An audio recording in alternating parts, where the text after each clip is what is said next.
Welcome back students. हम लोग कर रहे थे एनसीईआरटी रीड अलोंग एक्सरसाइज। उसमें 11th क्लास के एनसीईआरटी आप ओपन कर सकते हैं। ये है lecture number 6 law of motion में, और हम लोग डिस्कस करने जा रहे हैं बच्चों इक्विलिब्रियम ऑफ ए पार्टिकल, यानी किसी पार्टिकल का इक्विलिब्रियम। तो आप एनसीईआरटी का पेज नंबर 99 ओपन कर सकते हैं। तो जब कोई पार्टिकल इक्विलिब्रियम में होता है उसका क्या मतलब होता है, इक्विलिब्रियम किस किस तरह का होता है, वो सब हम डिस्कस करेंगे। So article 5.8 equilibrium of a particle. Equilibrium of a particle in mechanics refers to the situation. बच्चों इक्विलिब्रियम इलेक्ट्रोस्टैटिक्स में भी है, इक्विलिब्रियम ग्रेविटेशन में भी है। तो डिफरेंट कॉन्टेक्स्ट में हम बात करते हैं। थर्मोडायनेमिक्स में भी इक्विलिब्रियम होता है, इक्विलिब्रियम बायोलॉजी में भी होता है, इक्विलिब्रियम केमिस्ट्री में भी होता है। So equilibrium of a particle in mechanics particular हम बात कर रहे हैं, refers to the situation when the net external force on the particle is zero. Net force जो है पार्टिकल पर कितना हो जाएगा, जीरो हो जाएगा। According to the first law this means that the particle is either at rest और in uniform motion. तो या तो रेस्ट पर रहेगा या यूनिफॉर्म मोशन में रहेगा। अब ये जो जीरो हो रहा है उसका क्या मतलब है, equilibrium of a body requires not only translational equilibrium, zero net external force, but also rotational equilibrium, torque भी जीरो होना चाहिए, जैसे कि हम चैप्टर नंबर 7 में पढ़ेंगे। तो ट्रांसलेशनल और रोटेशनल दो तरह के इक्विलिब्रियम की बात यहाँ पर हो रही है। मान लीजिए दो फोर्सेज हैं F1 और F2, वो किसी पार्टिकल पर काम कर रहे हैं। तो इक्विलिब्रियम के लिए जरूरी शर्त क्या है, F1 must be equal to minus F2, तभी वो इक्विलिब्रियम में होगा। That is two forces on the particle must be equal and opposite. Equilibrium under 3 concurrent forces, अगर 2 की बजाय 3 है, F1, F2 and F3, requires that the vector sum of the 3 forces is 0। तो तीनों का वेक्टर सम 0 होना चाहिए। F1 plus F2 plus F3 is 0। Concurrent का मतलब क्या होता है बच्चों, एक ही पॉइंट पर लगने वाले, तो उनको क्या बोलते हैं हम, कॉन्करेंट फोर्सेस। तो इस पर कई तरह के सवाल भी बनते हैं, तो उससे पहले हम थ्योरी कंप्लीट करते हैं, फिर सॉल्व एग्जांपल देखेंगे। तो यहाँ आप देख रहे हैं F1 और F2 equal and opposite. F1, F2 and F3 मिलकर इस तरह से F1 और F2 का रिजल्टेंट F3 के अपोजिट है, तो रिजल्टेंट हो गया 0। या ये बोले ट्राइंगल लॉ के कन्वर्ट से तीनों मिलकर एक ट्राइंगल इस तरह से बना रहे हैं कि ट्राइंगल की 3 side same manner same orientation में हम रिप्रेजेंट कर सकते हैं। In other words, the resultant of any two forces, say F1 and F2, obtained by the parallelogram law of forces must be equal and opposite to the third force F3, जैसे कि हमने figure 5.7 में देखा। The three forces in equilibrium can be represented by the sides of a triangle with the vector arrows taken in the same sense. Same sense का मतलब वही है, same orientation, same manner, either clockwise और anti clockwise. ये clockwise हो गया, ये anti clockwise हो गया। The result can be generalized to any number of forces. A particle is in equilibrium under the action of forces F1, F2 up to Fn हम ले जा सकते हैं if they can be represented by the sides of a closed n-sided polygon. Polygon law लगा सकते हैं हम with arrows directed in the same sense. Equation 5.11 implies that कि x कंपोनेंट अलग से 0 होगा सभी का, y कंपोनेंट सभी का अलग से 0 होगा, और z कंपोनेंट भी इंडिविजुअली सबका सम करेंगे तो 0 होगा। z कंपोनेंट्स का सम 0 होगा। Where F1x, F1y and F1z are the components of F1 along x, y and z directions respectively. तो अब देखते हैं इस पे क्वेश्चन किस तरह से बनता है।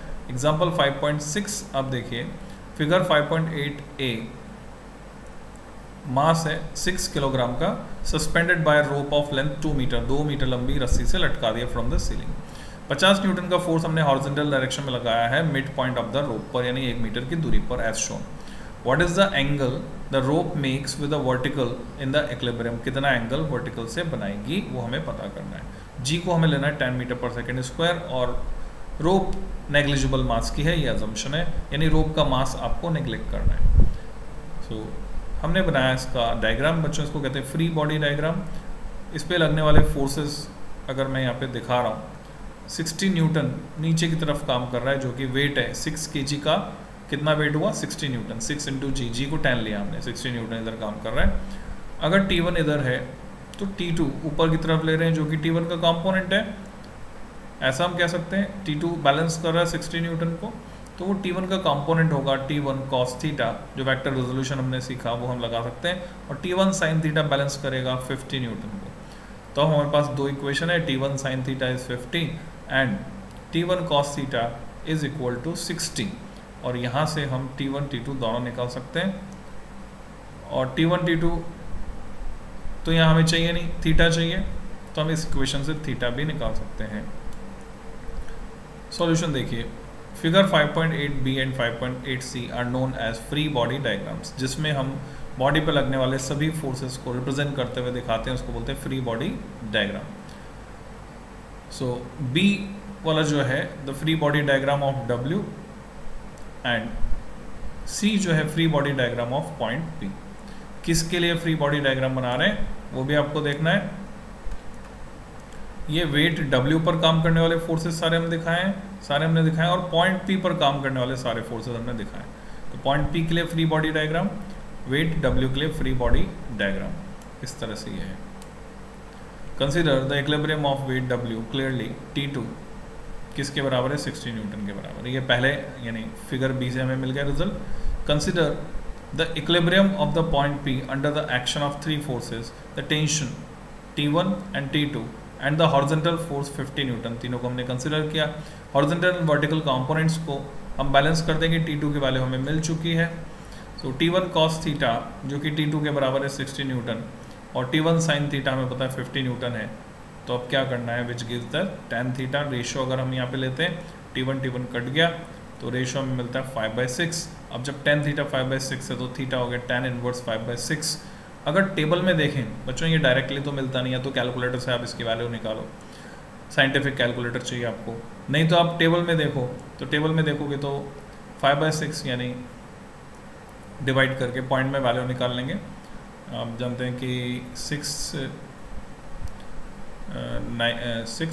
7 जा 42, 6 8 जा 48, तो 8 पॉइंट कुछ आपको मिलने वाला है यहाँ पर। तो वो वैल्यू आप देखेंगे टेबल में तो 40 डिग्री आ जाएगी। Note the answer does not depend on the length of the rope assume massless, क्योंकि उसमें मास नहीं है, nor on the point eight which the horizontal force is applied. ये कैसे पता चला, 1 मीटर दूरी पर लगाओ, 1.5 मीटर दूरी पर लगाओ, उससे कोई फर्क पड़ने वाला है क्या? क्योंकि रोप मासलेस है इसलिए फर्क नहीं पड़ेगा। मास वाली होती यानी रोप का मास कंसिडर करना होता तो फर्क पड़ता। यहाँ हम देख रहे हैं कि लेंथ ऑफ द रोप कहीं पर भी एक्सप्रेशन में एग्जिस्टेंस में नहीं आ रही, तो ये एक इम्पॉर्टेंट आउटकम है। तो इक्विलिब्रियम ऑफ फोर्सेस में हमने सीखा, इक्विलिब्रियम ऑफ ए पार्टिकल में हमने सीखा कि कोई पार्टिकल इक्विलिब्रियम में होता है अगर उस पर काम करने वाला नेट फोर्स 0 हो। तो हम क्या करते हैं, मैकेनिक्स में प्रॉब्लम सॉल्व करने के लिए, जो कि हम आने वाले आगे लेक्चर्स में सीखेंगे, मैकेनिक्स में प्रॉब्लम सॉल्व करने के लिए फ्री बॉडी डायग्राम बनाकर फोर्सेस को बैलेंस कर देते हैं अगर ऑब्जेक्ट इक्विलिब्रियम में है। तो जैसे कोई सीढ़ी पर चढ़ रहा है, कई बार सीढ़ी फिसल जाती है, कई बार नहीं फिसलती, नहीं फिसल रही मतलब इक्विलिब्रियम में, नेट फोर्स हर पॉइंट पर 0 है, और फिसल गई मतलब इक्विलिब्रियम ब्रीच हो गया, यानी इक्विलिब्रियम अब बना नहीं रह पाया। तो बहुत ही इंटरेस्टिंग प्रॉब्लम्स बच्चों इसमें हम करने वाले हैं आने वाले लेक्चर्स में। जल्दी मिलते हैं।